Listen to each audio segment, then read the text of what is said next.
And I'd like to welcome you all to our Wednesday travel show. Once again, this month we're looking at summer topics, so it would be nice to take a look at some beaches from coast to coast. So without further ado, Luke, thank you so much for hosting, and yours. All right. Well, it's so good to have everybody on. I hope my fans that I got on aren't too noisy because it's You're pretty good. darn You're hot good. in You're the good, Wild Luke. Tech room here. But welcome to the show, everybody, and everybody get your beach hats on because here we go. America's best beach towns. All right, so what makes a best beach town? Well, lots of different opinions on that. The beach, of course, but also the boardwalk, and we got lots of nice of those here on the East Coast. Lighthouses for sure, and the other food. I think we got it all. You probably, except sun. We need, if you have a beach, a boardwalk, and a lighthouse, and the food, but you got no sun. I think we got to add sun to the list. Yeah, so I mean these beaches are so beautiful, and where does the sand come from? Have y'all ever thought about that? Oh yeah. Yeah, so this quick video shares where does sand on the beach come from? So it may surprise you. This is from DW Documentary, DW News. They're a great channel and great documentary, so please check them out. Ben Omar from Ujda wants to know, where does the sand on the beach come from? Beaches can be crowded or empty and remote. And the sand is great for building castles and sculptures. Can you believe people make these out of sand? Wow. You can also build islands with sand, like this one in Dubai. This is an island in Dubai. Look at that sand. Beautiful. I've never seen anything like this. Most of it actually originates in mountains. Humans have to work very hard to break up pieces of stone, while nature does it more elegantly, if more slowly. When water enters gaps in stone and freezes, it eventually splits the rock.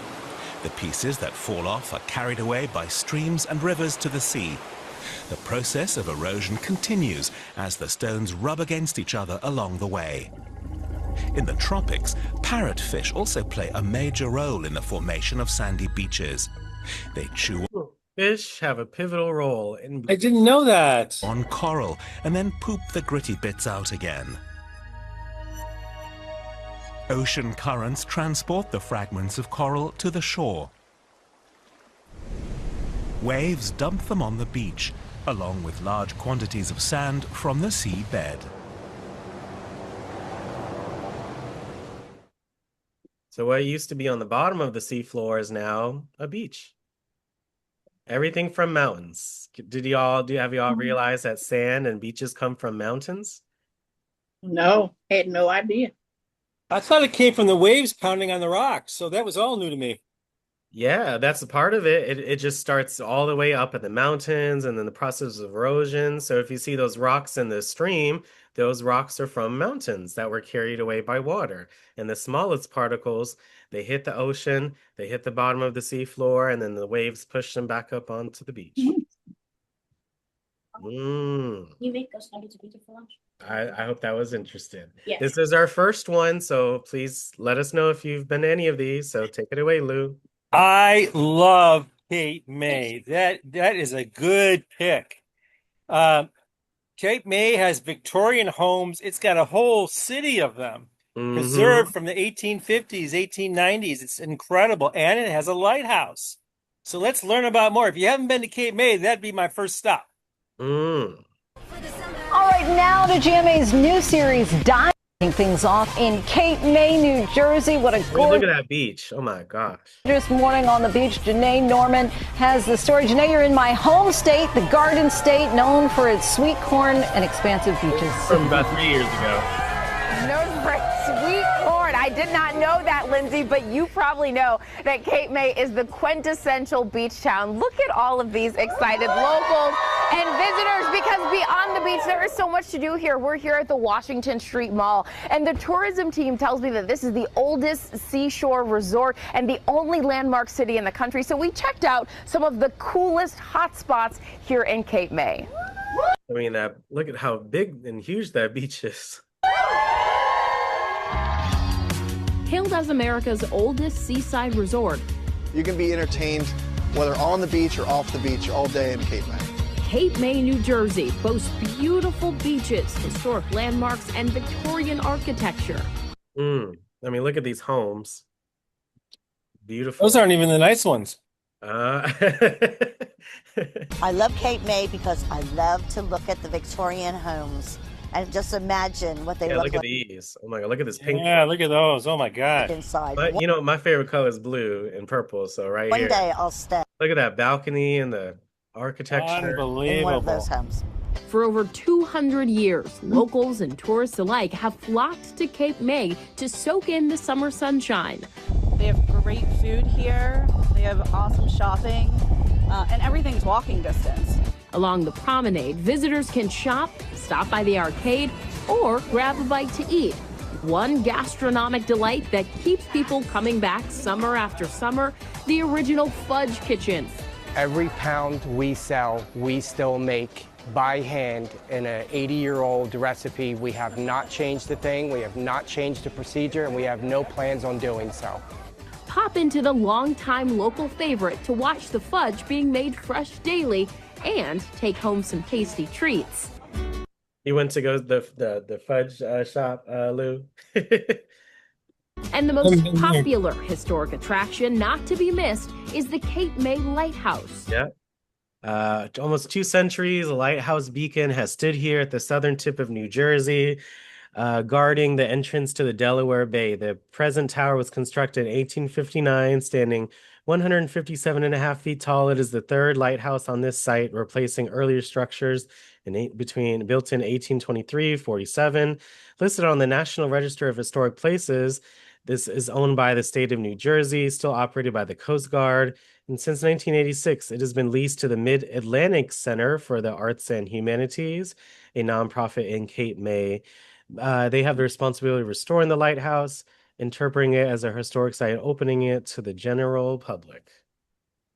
Nice. So it's almost 200 years old in like 20 and 30 years. You can see Do you know the federal government? sunset. Huh? The federal government passed a law to turn over most of the U.S. lighthouses to nonprofits. I get emails offering lighthouses to Wildtech, but you have to restore it and you have to make it for public use. Then that's what happened to the Cape May Lighthouse. Yeah. From the top of the lighthouse in the same place over water, which is pretty unique. Visitors can cap off a pre-missed is the Cape May Lighthouse. You can see the sunrise and the sunset from the top of the lighthouse in the same place over water, which is pretty unique. Visitors can cap off a perfect day by climbing the 199 steps to the top or going the relaxing That's a lot route of and steps. taking in the sunset. Hey guys, look, I didn't forget about you. I sent some of the fudge from the original Fudge Kitchen right here. And as you can imagine, tourism is huge. I mean, they make everything by hand. 80-year-old recipe. Wow. That looks pretty good. What do y'all think of Cape May? Any thoughts? I would love to visit one day. That should be your first stop, Alex. It's incredible. Oh. All right, folks. Well, let's go on to the next one, I think. Oh, another goodie. Rehoboth Beach, Delaware. Summer home to who? Boardwalk and Funland.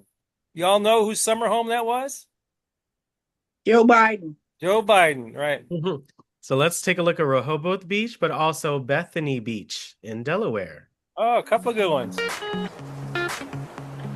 This is Visit the USA. This channel is pretty good too. Look at that. Can you imagine being right here, just walking this way? They have the best fun center on the coast, and it's low cost. Rehoboth Beach is great for families. The boardwalk in Rehoboth is a mile long. It's a great Candy Kitchen. Great place to take a walk. You can shop. There's plenty of things for the kids to do. Perfect day on the beach for me would be to get there early before the crowds arrive, get a little swimming in, get a little sun, and then go to one of the amazing restaurants there for lunch. Dogfish Head Brewery. Dogfish Head Emporium. Got started here in Rehoboth in the early 90s. They have a restaurant, store, and a small brewery there. That looks so nice. Still, Lewis, Rehoboth Beach, and Dewey Beach are all very close in proximity.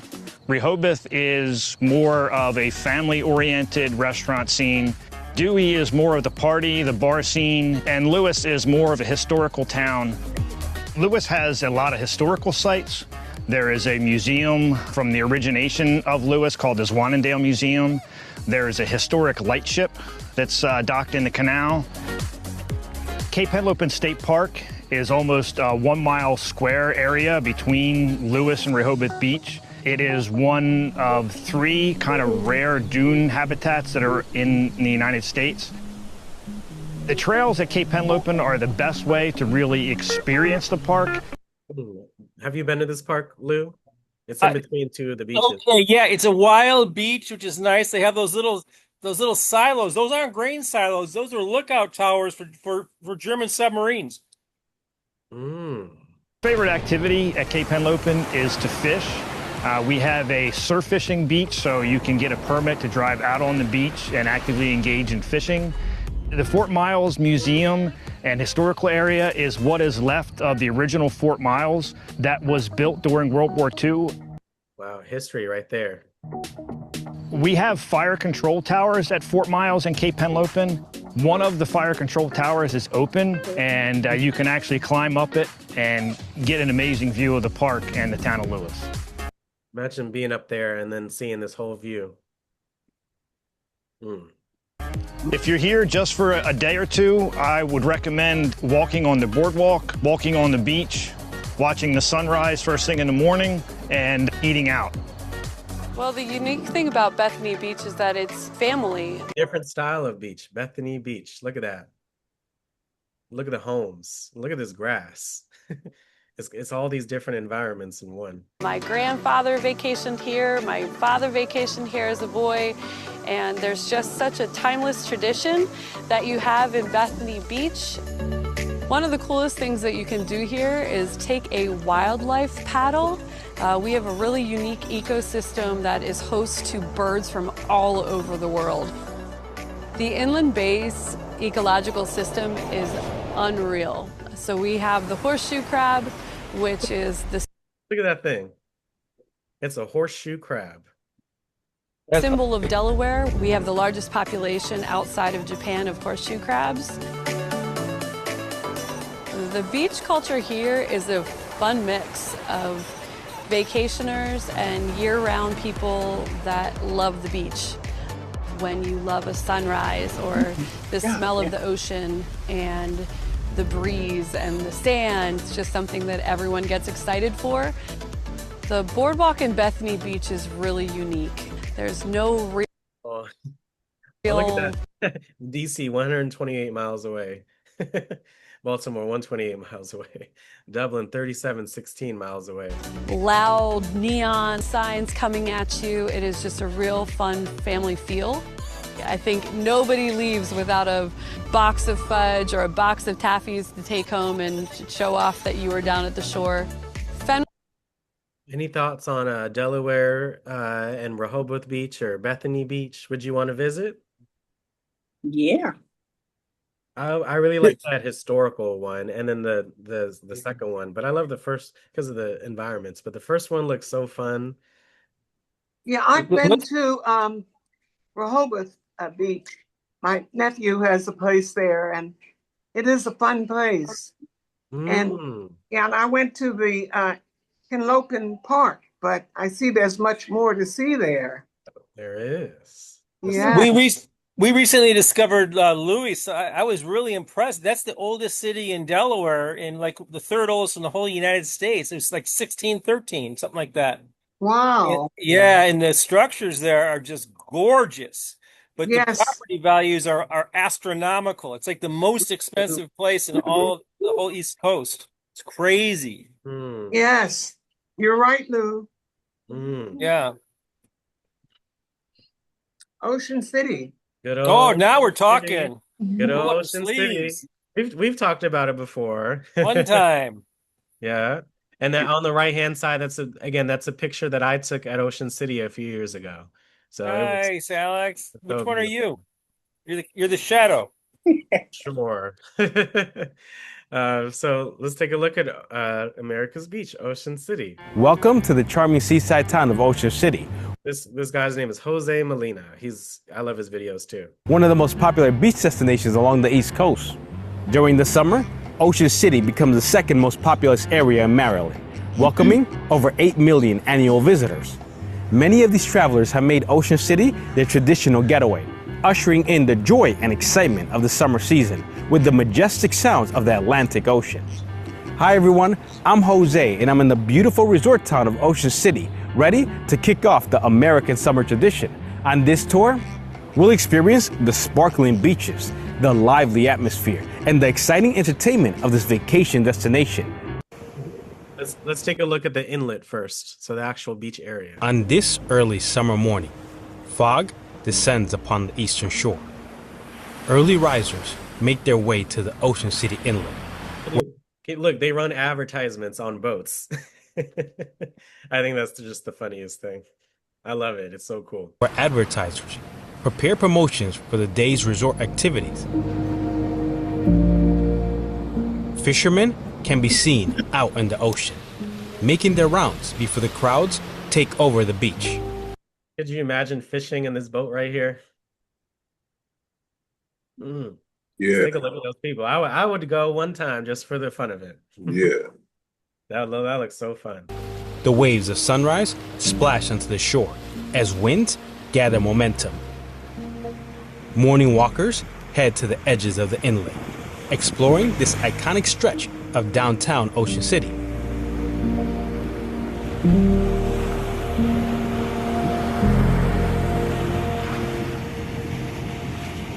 On the sandy beach, lifeguards begin preparations for a busy day of swimmers at one of Maryland's most visited getaways. Ocean City welcomes over 8 million visitors annually, employing more than 200 lifeguards to staff the 90 lifeguard stands. You know, Ocean City has 90 lifeguard stands on its beach. It's a lot.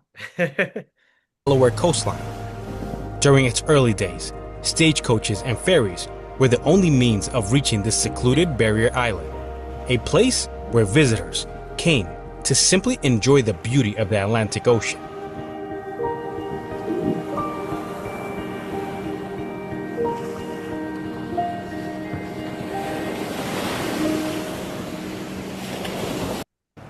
Now let's take a look at the history of the boardwalk and how that came to be.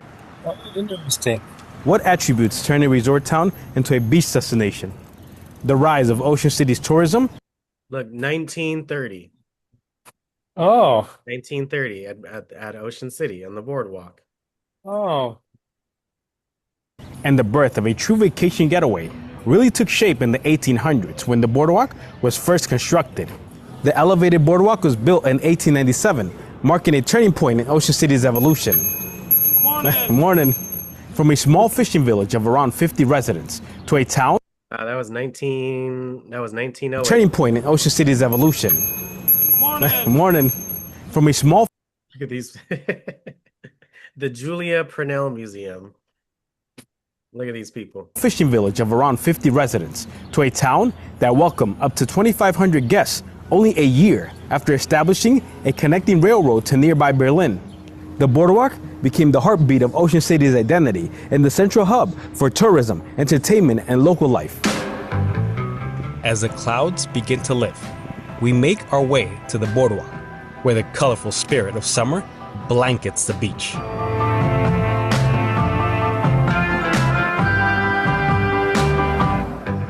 You've never been, it's not too far from DC, and that boardwalk is amazing. Crowds descend upon Maryland's most famous promenade, ready to dive into its attractions, ride the towering amusements, and sample the endless variety of beachside restaurants. Ocean City boasts more than 200 eateries, making the boardwalk a playground for food lovers. These wooden planks soak in the colors of summer with bathing suits and sun hats that shimmer in this 90-degree heat.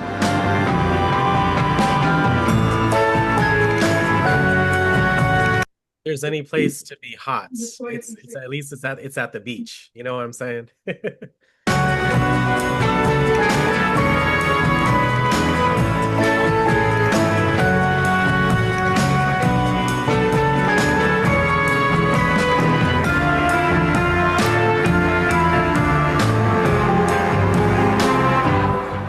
Every step carries a trace of history. Officially known as Atlantic Avenue, the boardwalk has been part of the beach since 1902. It brought new conveniences to visitors, including pedal cars, family-sized cycles, still rolling up and down the boardwalk today. Early hotel owners joined forces to create a smoother walking path for guests, one that would keep the sand out of their lobbies. Since then, the boardwalk has experienced many changes, enduring storms, fires, and the passage of time, while remaining the beating heart of Ocean City. Are y'all inspired to go to Ocean City this summer? Maybe. That's a great place. It's a good place for people watching. You just sit on that bench and man, you got a show. I'm telling you. Yeah, I went there before. And the thing that shocked me was I bought a beautiful sandwich and one of the birds just came down and snapped it right out of my hand. Oh, wow. I saw that happen to somebody. I was so upset. I didn't go back and get another one. I was scared. Oh, wow. Well, you'll never forget that. Nope. But it's like, it's not too far from here. So please check it out. Visit, folks. We've talked about this before as well. Mm-hmm. All right, Chincoteague Island, Virginia. I've got friends that have been there. I have never actually been there. I really want to go. Let's learn about it. And the wild ponies. This video is from National Geographic. Beautiful. Look at that. Look at that. There's nothing else that I've found that makes me as excited as I am to do this. You can't ride roller coasters that give you this feeling. You can't go other places and see anything like this. This is unique to here. Like he's a saltwater cowboy. We start on Saturday. We will go on the south end and round up the Virginia portion of the Chincoteague Ponies. We've got about 70 riders for this event that come from all over the country. We fan out, and it's just like the old days of herding cattle. You push through the woods, and you're popping whips and hooting and hollering and carrying on. We round them all up. Takes about 4.5, 5 hours. We rest them that night in the corral. Tuesday, we take our veterinarians over. The vets actually call out the ones that are too small to swim and the ones that are too old to swim. We put them in the truck and bring them across by trailer, them and their mothers. Wednesday is the world famous swim for the rest of the herd. I mean, they're on the beach. I think that's the craziest part. We do it on a slack tide in the morning, the time when the tide is not moving either direction. It can be high water slack or low water slack. It doesn't matter. The swim is something different all in itself. We herd everything out of the pen, both herds, the north and the south. We herd everything to the swim site. We hold them, they rest, and at low slack tide, when we get the signal, we start driving everything to the water. It takes about 9 to 11 minutes to swim. Then we bring them on down Main Street to the corral at the fairgrounds. The following day is the auction. We will sell the young ones. It gives us money for fire trucks, for ambulances, rescue equipment, and to make sure the ponies survive all winter long.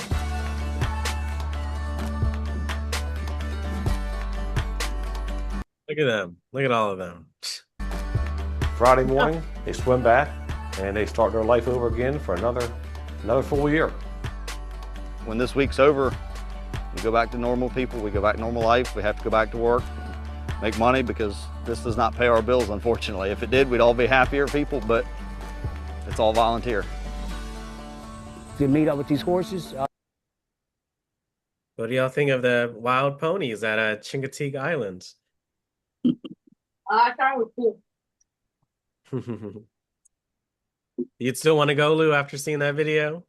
I'm not a big horse guy. I heard there's other parts of it I heard were nice. That's, if you're a horse person, for sure. Horse person. Horse person. I love horses. Me too. Another one close by. St. Michael's, Maryland. I have never been there. Well, let's learn about that. St. Michael's, Alex. Anyone been to St. Michael's before? I have. I've yes. gone there to pick up things for my crafting. Does the picture at the bottom left do it justice, Bridget? It actually does. It's a beautiful town. Mm-hmm. So if y'all like, I love PBS. This is Get Out of Town. I love this series. So that way they literally showcase vacation spots close to in the DMV area. So let's take a look at in St. Michael's, the Chesapeake Bay Maritime Museum. We are here at the Chesapeake Bay Maritime Museum in St. Michael's, Maryland. It's 18 acres outdoors on the waterfront. I mean, look at that. That's so gorgeous, right, y'all? It looks just like that, too. Right there. It's experiential, it's interactive, there's something for everybody. You can't come to the Maritime Museum with Anatomy of a blue crab. They have eye stalks, they have females have the red tips, and males have blue tips for a blue crab. without having some level of learning, education, and appreciation for how fragile and important the Chesapeake Bay is to all of our livelihood. Female. That's a female, that's right. It's a female crab. She's going to go twerk. She goes. These guys might be too big to... Who is big? He's a big one. He's a big guy. Yeah, he's probably about 3-4 years old. That's about as big as they get. The Chesapeake Bay is actually an estuary. It's about 100. Estuary is a partially enclosed coastal body of water with one or more rivers flowing into it from the sea. 180 miles long.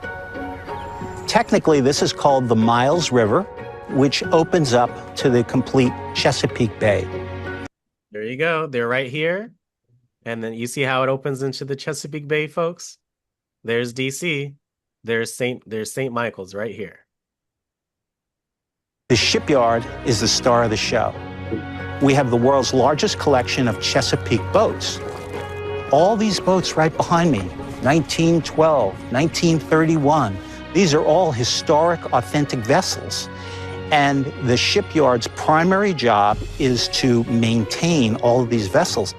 Okay. This is an ongoing, living, breathing system.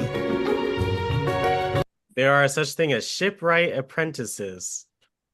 So if someone want to learn about wooden boat building to mastering shipwrights, you would go to the museum. Good. How are you doing?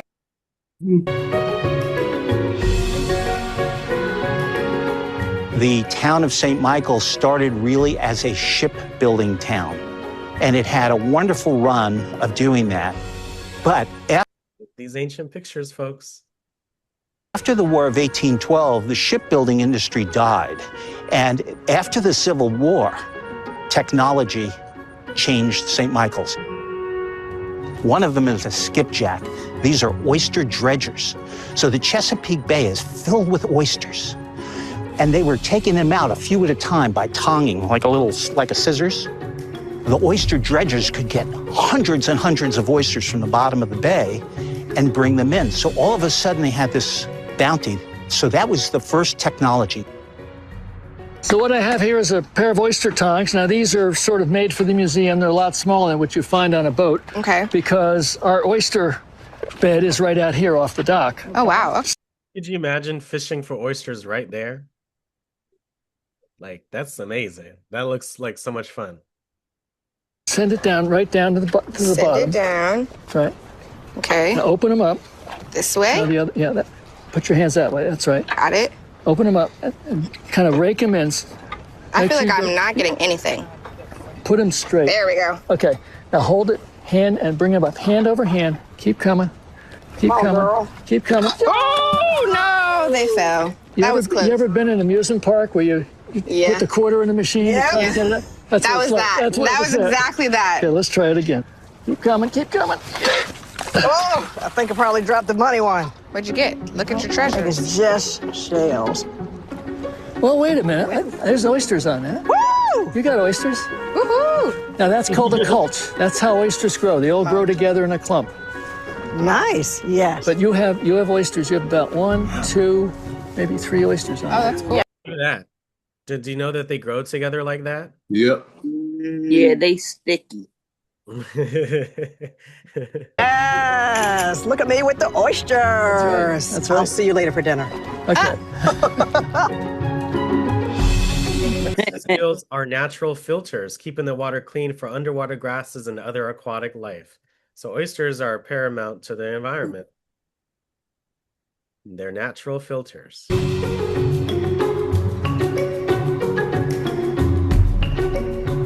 They would dredge the oysters, they'd bring them to a packing house, they would shuck the oysters, they'd put them in a gallon can, seal it, put it on ice, they'd put it on a train, it would go to New York, Chicago, Philadelphia. So the whole oyster. Have y'all seen any of these brands? No. Miles River brand oysters. No. Nope. The whole oyster business. R.J. McAllister and Co. Quality oysters. Exploded. And so St. Michael. Tillman. I've heard of this. I've heard of this brand before, but I've never seen this packaging. Saltwater oysters. Had this renaissance of seafood harvesting and packing and so forth. And then we had a problem. The oyster population declined significantly, and this campus here was not good business. So the Historical Society of Talbot County started to acquire historic buildings, which are part of the museum now. And in 1965, they opened the Chesapeake Bay Maritime Museum. It's funny, you'd say, well, why do you go to a museum? And I answer that in one word: fun. Check out the show. If you like that style, I love this show. It's called Get Out of Town. Any thought, Lou, would you go to St. Michael's after seeing that video? Well, yeah, oysters give me the spooks. I had a horror story with oysters. I took my wife when we were dating. We lived in Seattle, and I took her to Desolation Sound in Canada. It's actually worse than it sounds. In a rubber raft. We were in the middle of nowhere, and I tied my rubber raft up. It was and we were there during an eclipse, and the rubber raft dropped like 25 feet, and I didn't even know it. I was some dumb kid. And lo and behold, my rubber raft was right between two big oyster beds. Had my rubber raft been 1 or 2 feet forward or 1 or 2 feet backward, it would have gotten torn up in those oyster beds.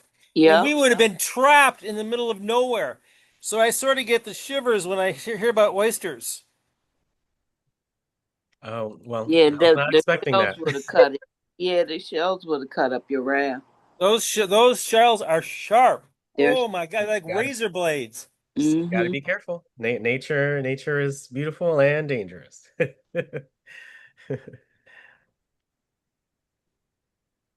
Tybee Island, Georgia. Never heard of this place. I bet it's good though. Anyone's heard of Tybee Island before? No, indeed. Nope. No. Never heard of it.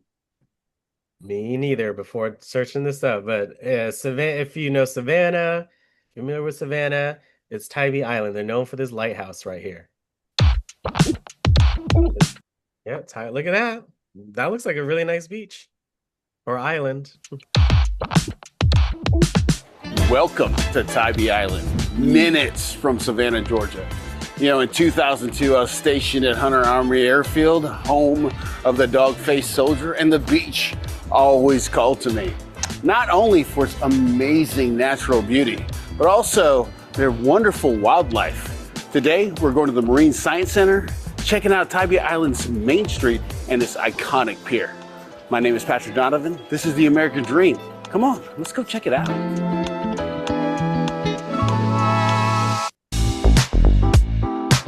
So this is North Beach.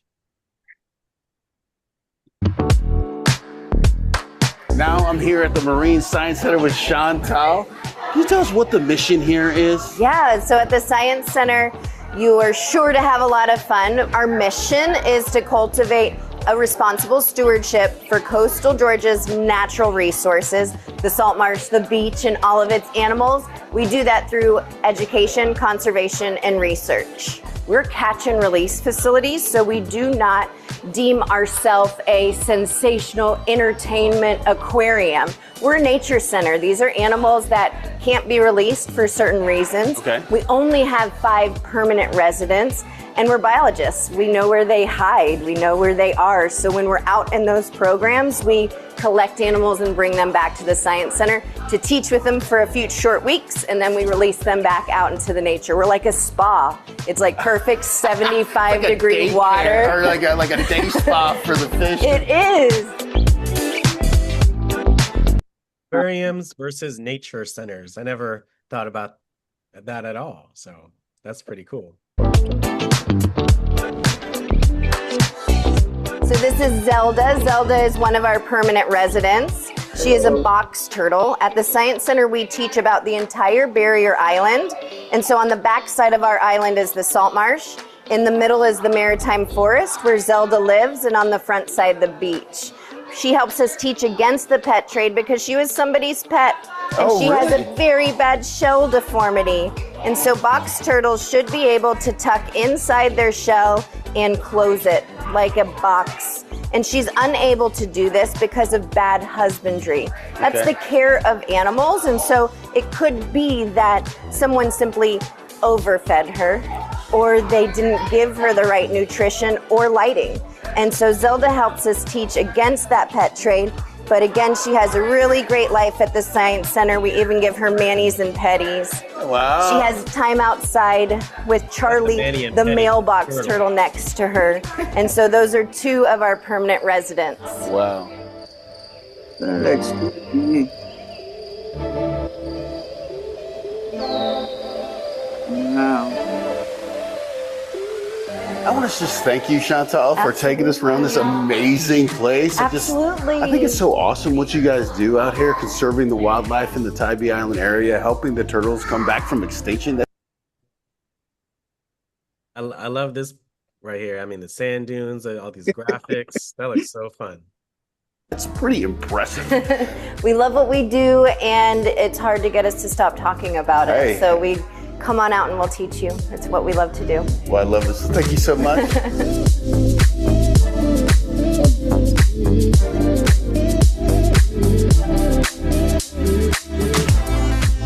Oh man, I'll tell you, I love coming to Tybee Island out here. Sometimes I'll be showing houses. I'll stop down by the main street right here. All these businesses are local. We just came out of Wet Willie's, famous for their daiquiris, established in Savannah, Georgia in 1990 on, of course, beautiful St. Patrick's Day. This is a great spot for everybody to come down and get food, you get drinks, you can get your beach gear. Maybe you missed your sun tanning lotion or something and you needed that. You can come down here and get all that. But now we're gonna have our way down to the pier and go check out the amazing beach.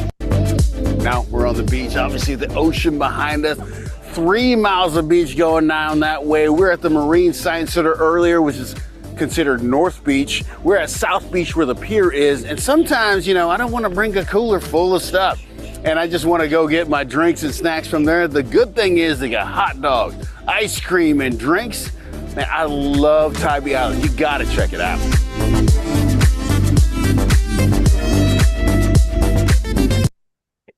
I would love to go on this pier. Amazing marine wildlife. Tybee Island is the true definition of a gem on the Georgia coast. If it's your first time or your 15th time here, there's always something new to discover. My name is Patrick Donovan. This is the American Dream. Thank you guys so much for watching. I'll talk to you soon. Bye. What do y'all think of Tybee Island?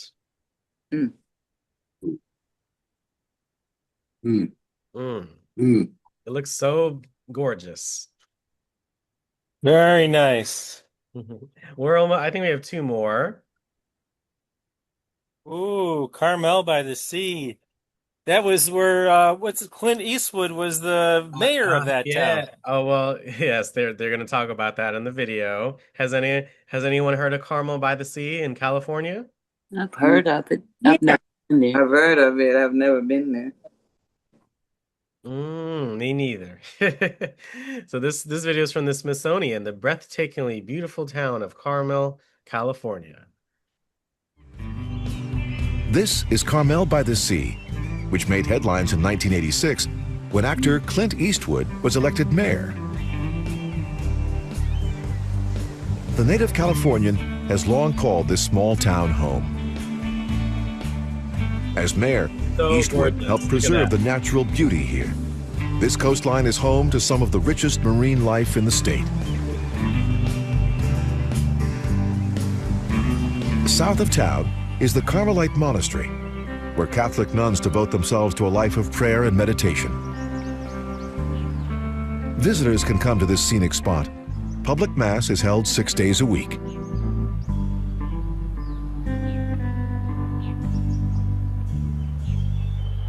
Mass is held 6 days. 2 hours up the Pacific coast is a small town once known for sex, drugs, and rock and roll. During World War II, Sausalito, California, just north of San Francisco, was a hub for shipbuilding. When the war Look, y'all. Look at all those boats. ended, the shipyards were abandoned and artists moved in. Using scavenged parts, they began to build a houseboat community. But Smithsonian Magazine says Sausalito got its true cultural stamp in the 60s with the arrival of hippie refugees.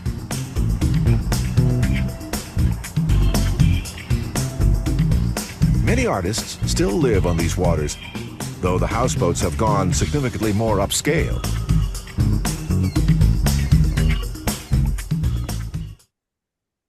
Some people live on these boats. Would you want to live on a boat for like a year? Yep. Not me. Me too. I would do it for a few months. Yeah, a few months. Like 2. Yeah.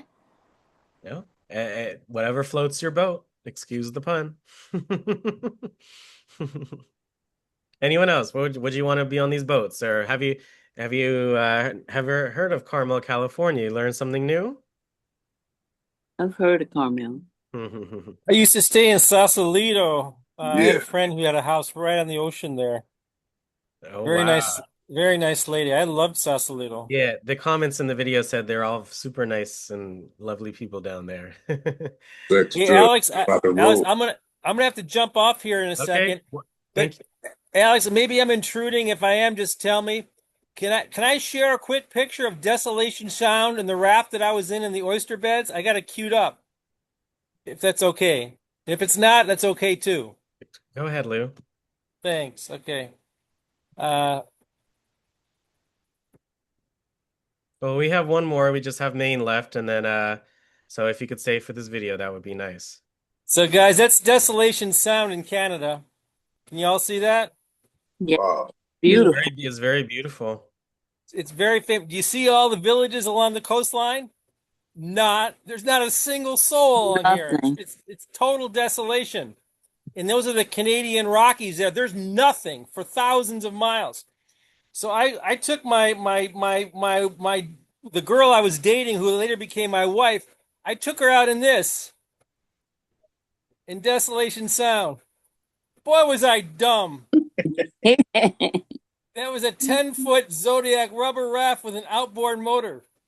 And we went way out there, miles and miles and miles, and we camped in one of those desolate areas. And thank God, thank you, Jesus, because we were right between the oyster beds. And there's 20-foot tides. 20-foot tides. Okay, I'm done. Thanks, Alex. Well, she married you anyway, You survived right? worse than You that. married Lou. me after that. Can you believe it? You survived worse than that, Lou. I hope That's that good. looks like a once in a lifetime opportunity. Yes, please stay for Maine, Lou. Have you heard of Bar Harbor before? I've always wanted to go there. Yes. Let's take a look at this quick video. I think the best way to describe Bar We went to the West Coast, we went to the East Coast. Now we're at the top of the states. Harbor would be to call it thin space, where heaven and earth almost meet. Look at that. I mean, So beautiful here, and we are so lucky to live where the mountains meet the sea. One of the most beautiful spots on the island that a lot of people haven't heard of is called Hunter's Beach. It's not a traditional beach with sand that you would go and lay on to get a tan. You hike through this beautiful trail through the woods, and then you come out at the most beautiful stone beach you've ever seen. so it's not a sand beach, it's a stone beach. One of the craziest things that you can do in Bar Harbor is that you could literally eat lobster breakfast, lunch, and dinner. You could even have it for dessert in the form of lobster ice cream. Jay. What? Acadia National Park is so unique because it's here on an island off the coast of Maine. Taking a ride on Ollie's Trolley is great fun because you'll get to experience some of the best places in the park. You'll go to the top of Cadillac Mountain, you'll get to see Sand Beach and Thunder Hole and the entire Park Loop Road, plus you'll get all the history of how this park was formed. In the summertime, the top of Cadillac Mountain is the first place to see the sunrise in the United States. Can you imagine being up there and seeing that? Those birds. Beautiful. And it is an unbelievable experience. It happens very early in the morning, so you have to be ready, but it is worth it. One of my favorite places is Thunder Hole. If you plan it right, you will capture the crashing waves as they come crashing into a cave in the rock. And it is just spectacular to see, especially. I mean, oh gosh, look, this, the algae and the greenery and the stone. Spectacular to see. Activities in Bar Harbor are the outdoor activities. In the spring, watching everything bloom. In the summer, my favorite thing is to swim in the beautiful lakes on this island. And then, of course, in the fall, the leaves turning, the color on the trees, it's all just beautiful. In the winter, I love walking. How that looks in the winter. In the Acadia National Park after a fresh snowstorm. It is so perfect and so quiet and so beautiful. Look, a beach covered in snow. Any thoughts on Bar Harbor and Maine? Looks like a Bob Ross painting. I'm telling you, all of these, like, Beautiful. Beautiful. Well, I hope you all enjoy the exploration. You can see some of your favorites from today. If you like boardwalks, you go to Ocean City. Seafood, you go to St. Michael's. History, Cape May. Wildlife, Chincoteague. Relaxation, you go to Carmel in California. And for some wonderful national parks and sites, you go to Bar Harbor. What was your favorite destination today?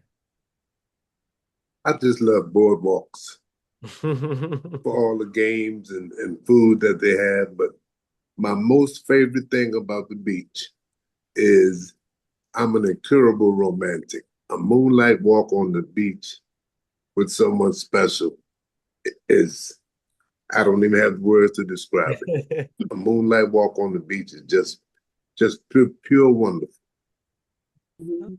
Well, thank you for sharing that. Ocean City sounds like a wonderful spot.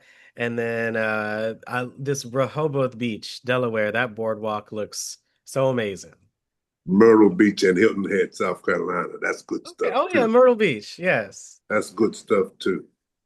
I love that one. Anyone else? What is your favorite from today? Which activity resonates you with the most?